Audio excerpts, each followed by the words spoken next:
Well, while the SIU briefed Scopa on its PPE corruption investigation, historic fraud cases linked to the health sector are yet to be concluded. Former Gauteng Health MEC Hlongwa is back in court this morning on fraud and corruption charges. It's alleged that he and 8 others illegally awarded a controversial tender dating back to 2007.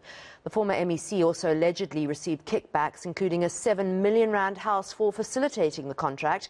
They all face more than 200 charges. Our reporter, Masego Rahlaga, is covering the story for us. Let's cross to her live now from Johannesburg.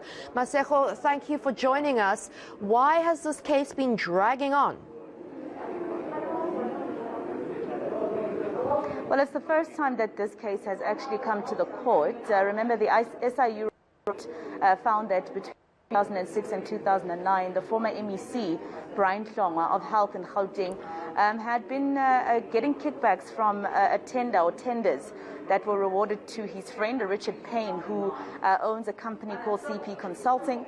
And so the SIU released a report a few years ago, and only now is the NPA taking the case into court. So we'll find out today exactly how the wheels of justice are turning in terms of this. But you'd remember that Hlongwa, there were media reports over the weekend saying that a warrant of arrest has been issued against him. He then spoke to the media saying that this is slander. This is something that is, he made it a political ploy, basically saying that people are going against the ANC in Gauteng.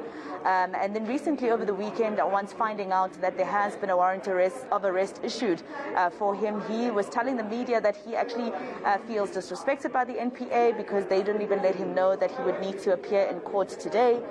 But we know that this morning, very early in the morning, between 6 and 7 a.m., he did hand himself over to the Johannesburg SAPS, not far from where we are.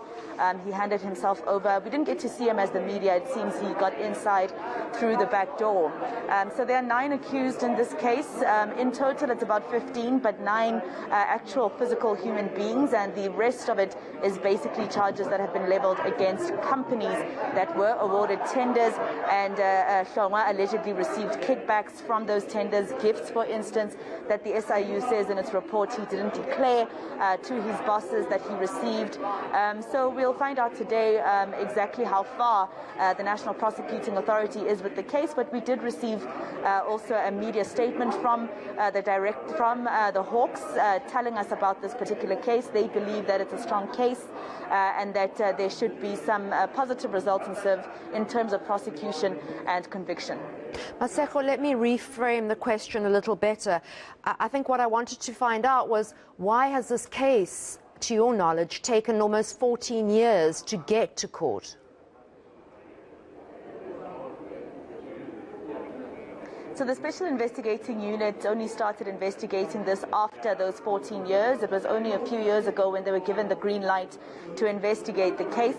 And in terms of an arrest being made, I think the Hawks needed to come in after the SIU report to gather some evidence and give it to the National Director of Public Prosecutions, or at least the Director of Public Prosecutions here in Gauteng, for the case, for them to be able to give the green light for the case to actually go in front of court to say that they actually do have enough evidence against Hlongwa for it to be prosecuted in a criminal way here in court. So that's why it's taken so long. But of course, we know that the SIU only got the green light to be able to start investigating these particular tenders a few years after the rumors started coming out.